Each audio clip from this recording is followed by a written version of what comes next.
Il va vous falloir de la viande de porc, la prendre donc la plus maigre possible, de la fécule, ça c'est important donc pour agglomérer, avec de la levure chimique, pour assaisonner du poivre, du sucre, ainsi que du noukmam. Il n'y a pas plus simple.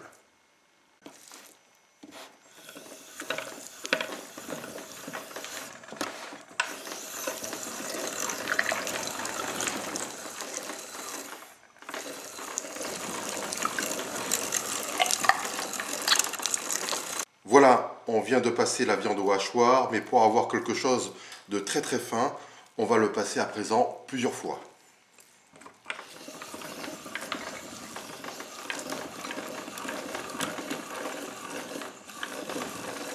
Nous venons de hacher notre viande, on vient également de mettre les ingrédients.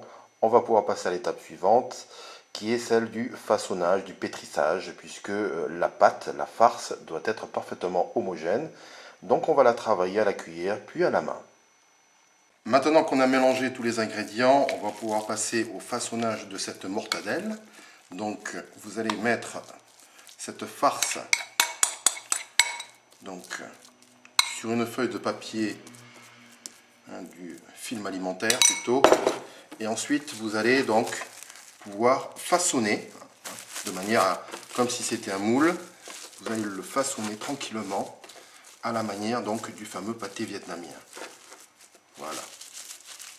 Une fois que vous avez ça, vous allez le faire reposer de manière à faire affermir le pâté, et ensuite on mettra ça dans du papier alu.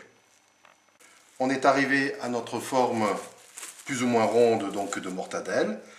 Donc on va quitter le film alimentaire et donc ensuite nous allons le mettre sur à peu près 3 épaisseurs de papier aluminium, bien le ficeler.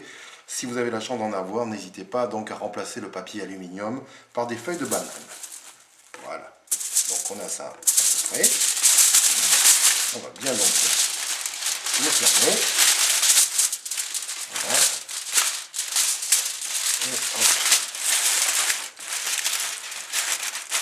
On le ferme.